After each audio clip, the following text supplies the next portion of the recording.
It's important that we're here so that we can give our views together with our partners of what it is and how to understand and interpret what's happening in the global scale when it comes to the economies and how that actually translates in the way that we manage our customers' portfolios through the investment services that we provide.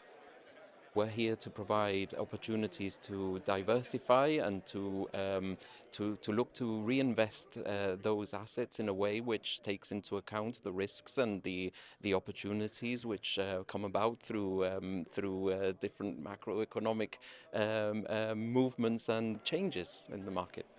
It's amazing to think it wasn't so long ago that we were talking about risks to US growth, but actually, with Trump 2, we now have a very confident picture for US growth. It's over 2.5% next year. And actually, that makes a big contribution to global growth. We think generally that those policies are going to be reflationary for the economy, but we're keeping a very close eye on the US Treasury bond yields because those have been rising as well. And that's a problem actually that we've had in the UK likewise, because they will act as a natural brake on equity valuations. We use those bond yields as a way of pricing or valuing equities. So we're keeping a close eye on that. We can get caught up on what's happening on the global stage a lot and not really realize how it's going to impact us directly as individuals and as consumers. I think the key word there that Stuart used was reflationary, and that's, I think, as consumers, what we want to keep an eye on. I know we're talking about the US, but everything that happens in the US has an effect globally, and Gibraltar is not immune to that. So if we have higher inflation for longer, that's going to affect interest rates. It means they won't fall as fast. So if you have a mortgage, if you're hoping for more interest rate cuts that are faster, that may not happen. That may be slower. So mortgages lending might be higher for longer.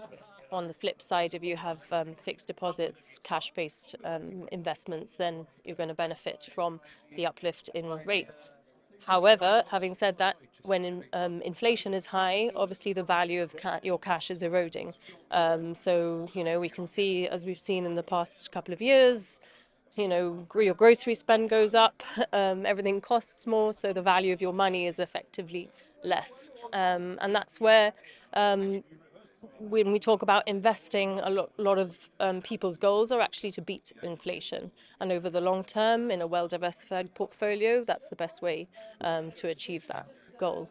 When I think back on my career, I think there's always been uncertainty. Markets are never certain, even though they're forward-looking.